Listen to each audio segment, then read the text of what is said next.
a leader, a mentor, an example to other soldiers. Staff Sergeant David Beck is a true professional non-commissioned officer. Staff Sergeant Beck is a guy that doesn't let adversity affect him. He always is mission focused. The mission always surrounds his soldiers. You gotta physically check your guy, make sure he's good to go. Staff Sergeant Beck is a highly decorated combat veteran whose awards include 5 Purple Hearts. His most recent Purple Heart was for a gunshot wound to the head while leading his squad on a combat patrol. On 12 June, I was leading a patrol up to the Nakabol district, Paktika province. We were set up in 2 separate groups. His element was going up the west side of the mountain, doing a bounding overwatch, when we engaged 3 different enemy elements in 3 different cardinal directions. The opening reports I got was Staff Sergeant Beck was shot in the head. He actually called me back on the radio to tell me that he was shot, but he was okay, could still function. And he led his squad for the rest of the firefight, which lasted around 3 hours. Once we got back to the trucks where we reconsolidated, he fell unconscious, and we needed a medevac for him. As soon as he recovered, Staff Sergeant Beck insisted on returning to his company. He wanted to continue leading his soldiers in combat operations while teaching them how to endure the emotional stress in combat. Sergeant Beck's, definitely a hands-on, leader. He's a person that, he's been there and done that. So I think his soldiers love that. A subject matter expert on tactical aspects of the job, Staff Sergeant Beck ensures that his squad is trained on all of the squad's weapons systems and prepared to go on patrol on a moment's notice. I've seen a wide variety of advice that Staff Sergeant Beck has mentored his soldiers on. He uses his heart to lead, which makes him a much better, more effective leader because the soldiers can understand and see where he's coming from. I don't think awards matter to any soldier who's truly a leader. I know they don't matter to Staff Sergeant Beck. He doesn't do what he does for an award. He does what he does for the soldiers. I'm Staff Sergeant David Beck. I'm a face of strength because I put my soldiers before myself.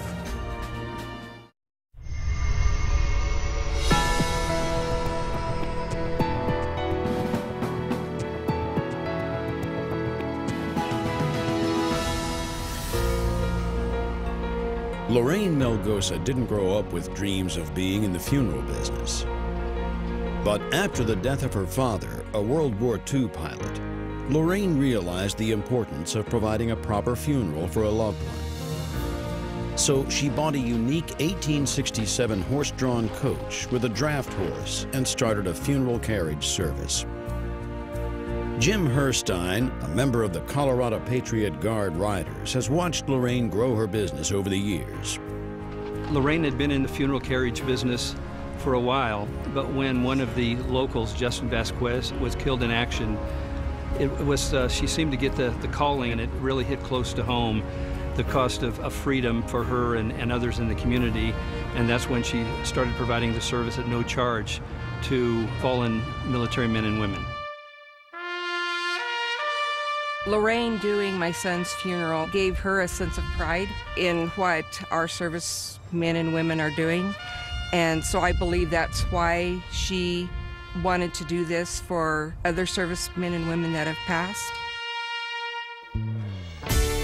Lorraine spends her time traveling around the western U.S., donating her services to families who've lost a soldier killed in action. I believe she understands the grief that the families are in. Expenses, the last thing that she wants them worrying about. And I also believe that's her contribution. The military service is a very honorable event with the rifle squad, the folding of the flag, the playing of taps, but when Lorraine and her horse and hearse are there, it adds so much to the honor and respect. Seeing the horse and carriage at the funeral was an honor. The horse was standing at attention and was very still when they loaded Justin's casket into the carriage.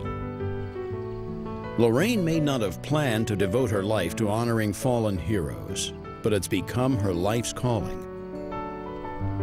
it shows them somebody is remembering their loss.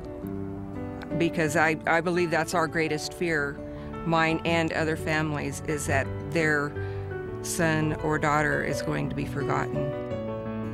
I would like our military to know that this average American recognizes and is grateful for the sacrifices they make on a daily basis. I'm Lorraine Melgosa. I'm a face of strength because I support the families of the fallen.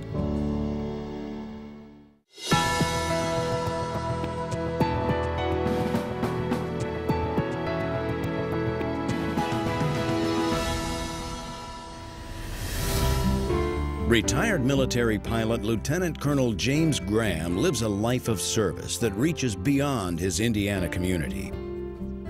Following his 28-year career with the Army National Guard, Graham used his military flight skills to support local charities in a civilian capacity. In 2005, Jim's charity went global. His son, then Major Rick Graham of the Army National Guard, was deployed to Afghanistan. And during a routine patrol in the mountains just east of Kabul, Rick and his unit stumbled on a refugee camp. They had absolutely nothing. They were living in holes in the ground where they could just dig out as much space as they could to try to get some protection from the elements. The unit returned with food, medicine, and doctors. One child in particular stood out, Kudrat, a one-year-old with a serious heart problem. We couldn't just let this little baby die. My dad's the best guy I know to go to because he'll make something happen. Jim Graham jumped right into raising the funds needed to bring Kudrat and his father, Hakeem, to the United States so that Kudrat could receive the heart surgery he needed. During the stay, Graham and his wife, Roberta, became very close to Hakeem and Kudrat and welcomed these refugees into their home. Sadly, Kudrat passed away soon after his return to Afghanistan, but Graham's support of Hakeem and his community didn't end. Graham went on to raise over $13,000 to send to Hakeem, who used the money to build a small school and medical clinic. Inspired by what Hakeem did with the money, Jim and Roberta continued fundraising on Hakeem's behalf. The Grahams helped expand the startup school into a permanent place for boys and girls to get an education. Hakeem named the school Kudrat in honor of the child that brought the two families together.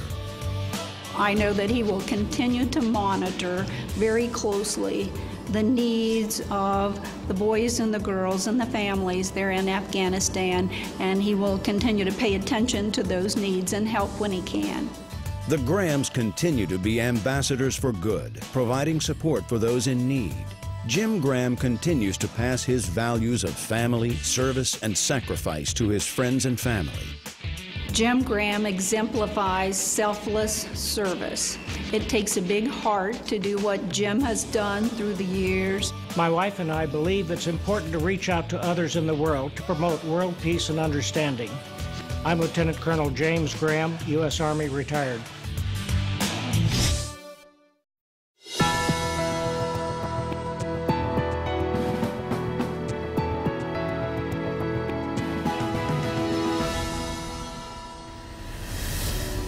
Sergeant First Class Jared Youngema is a third-generation soldier who grew up playing war with his friends. When he eventually joined the Army, he found his passion, serving his country and fellow soldiers. In 2004, while deployed in Iraq, Youngema suffered serious life-threatening injuries. Youngema was acting as the gunner on his Humvee as part of a small convoy. While stopped on an overpass, a car with 500 pounds of explosives drove directly into his vehicle. The blast threw him 50 yards, impaling him on a wire fence hanging over the freeway. As Youngema hung there unconscious, he took intense enemy machine gun fire. He was believed to be dead. But Youngema's time had not come. Medics had to resuscitate him 4 times before they could begin to work on his severe injuries. Youngema also had to recover much of his memory of his wife, his family, his childhood, his life. As if his physical injuries were not enough, he was hit with another blow. His young son was diagnosed with cancer. Youngema found the strength to make it through his own healing and help his child.